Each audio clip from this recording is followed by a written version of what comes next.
नमस्कार साथियों। आज हम विश्नोई संप्रदाय की टॉप 10 क्वेश्चंस करेंगे।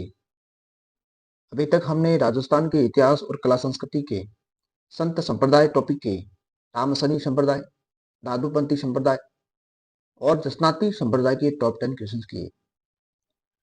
उसी कड़ी में आगे बढ़ते हुए आज हम विश्नोई संप्रदाय के टॉप 10 क्वेश्चंस करेंगे। आज का जो हमारा पहला प्रश्न है, विश्नोई संप्रदाय के संस्थापक कौन थे? तो इसका उत्तर होगा हमारा संत जाम्बूजी। संत जाम्बूजी ने विश्नोई संप्रदाय की स्थापना की। आज का जो दूसरा प्रश्न है, विश्नोई संप्रदाय की प्रवर्तक जाम्बेसर से संबंधित मुख्य स्थान कौन सा है?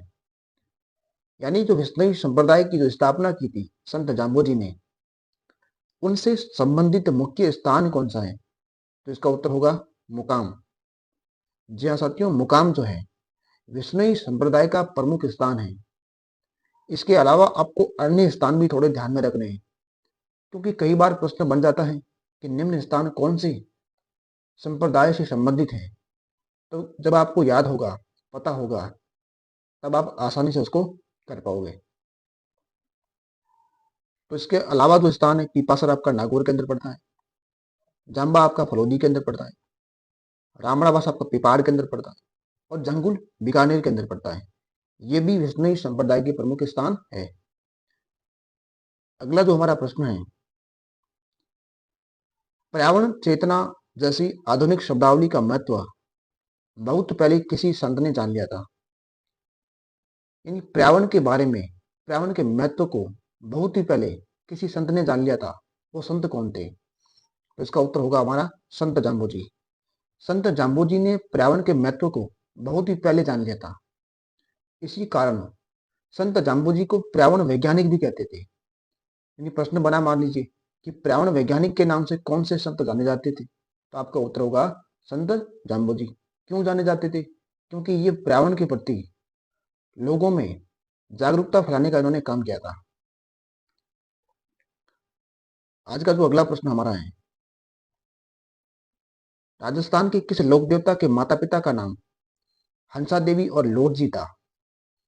यानी राजस्थान के ऐसे कौन से संत हुए जिनकी माता का नाम हंसा देवी और पिता का नाम लोहट जी? तो इसका उत्तर होगा हमारा संत जाम्बोजी। संत जाम्बोजी की माता का नाम हंसा देवी और उनके पिता का नाम क्या था? लोहट जी था। आज का जो हमारा पांचवा प्रश्न है, संत जाम्बोजी का जन्म स्थान कौन से जिले में है? यानी संत जाम्बोजी का जन्म राजस्थान के कौन से जिले में हुआ? तो इसका उत्तर होगा हमारा पीपासर नागौर। पीपासर नामक स्थान पर नागौर जिले में संत जाम्बोजी का जन्म हुआ। आज का जो हमारा अगला प्रश्न है, संत जाम्बोजी के गुरु का क्या नाम था?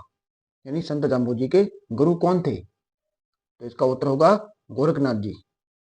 गोरखनाथ जी संत जाम्बोजी के गुरु थे। आज का जो हमारा सातवां प्रश्न है, संत जाम्बोजी के अनुयायी किस रूप में जाने जाते थे? यानी संत जाम्बोजी के जो भक्त थे, इनको जो मानते थे, वो किस रूप में जाने जाते थे? तो इसका उत्तर होगा हमारा विश्नोई। जी हाँ मित्रों, संत जाम्बोजी के जो अनुयायी होते थे वो विष्णु के रूप में जाने जाते हैं। आज का जो हमारा आठवां प्रश्न है, संत जाम्बोजी ने विष्णु संप्रदाय की स्थापना किस स्थान पर की? तो इसका उत्तर होगा हमारा संब्राथल बीकानेर। यानी संत जाम्बोजी ने संब्राथल नामक स्थान पर विष्णु संप्रदाय की स्थापना की। और ये जो आपका संब्राथल है वह कहां पड़ता है? बीकानेर के अंदर।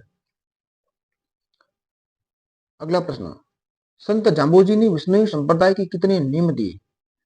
मित्रों, जिस प्रकार संत जसनाथ जी ने 36 नियम दिए थे, उसी प्रकार संत जाम्बोजी ने भी कितने नियम दिए? 29। आज का अंतिम प्रश्न, संब्राथल धोरा स्थित है। संब्राथल धोरा कहाँ स्थित है? तो इसका उत्तर होगा बीकानेर के अंदर। जी हाँ साथियों, ये वही धोरा है जहां पर संत जाम्बोजी ने विष्णु संप्रदाय की स्थापना की थी। तो साथियों, आज हमने टॉप 10 क्वेश्चंस किए। उम्मीद है कि आपके लिए बहुत ही उपयोगी साबित होंगे। अब हम विस्मयी संप्रदाय की क्या टॉप फैक्ट है, इंपॉर्टेंट पॉइंट क्या है जो आने वाले एग्जाम के लिए बहुत ही उपयोगी है, उस पर बात करते हैं। दोस्तों, पहला जो पॉइंट है आपका मुख्य स्थान। आपको विस्मयी संप्रदाय का जो मुख्य स्थान है, मुकाम, उसका आपको ध्यान में रखना है और उसके साथ में आपको अन्य स्थान भी ध्यान में रखने हैं, जैसे जाम्बा है, रामड़ावास है, पीपासर है। दूसरा जो फैक्ट है वो आपका इनके उपनाम क्या क्या है। एक तो इनका पर्यावरण वैज्ञानिक, दूसरा गैला या गूंगा, और तीसरा श्री कृष्ण के अवतार। अब इनको पर्यावरण वैज्ञानिक क्यों कहते थे? क्योंकि इन्होंने पर्यावरण के प्रति जागरूकता फैलाने का काम किया। दूसरा, इनको गैला या गूंगा क्यों कहते थे? क्योंकि बचपन में बहुत कम बोलते थे, इनका लोगों से मिलना जुलना बहुत कम था। उसी की वजह से लोग इनको गैला कहते थे या गूंगा कहते थे। अंतिम आपका इनका उपनाम है वो श्री कृष्ण के अवतार। तो इनके जो अनुयायी होते हैं इसमें, वो इनको भगवान श्री कृष्ण के अवतार मानते हैं। तो साथियों, आज हमने विष्णु संप्रदाय के टॉप 10 फैक्ट किए। इससे पहले हमने रामसनी संप्रदाय के टॉप 10 फैक्ट किए। आपके दादूपंथी संप्रदाय को हमने पढ़ा, दशनाथी संप्रदाय को पढ़ा। अभी तक हमने 40 क्वेश्चन कर लिए हैं। जैसे ही हम 100 क्वेश्चन कर लेंगे, आपको इसकी पीडीएफ भी दोस्तों मुफ्त में आपको टेलीग्राम पर उपलब्ध करा दी जाएगी, ताकि आपको वापस वीडियो देखने की आवश्यकता नहीं रहे। आप उसी पीडीएफ को पढ़ के आपका हल्का सा रिवीजन हो जाएगा।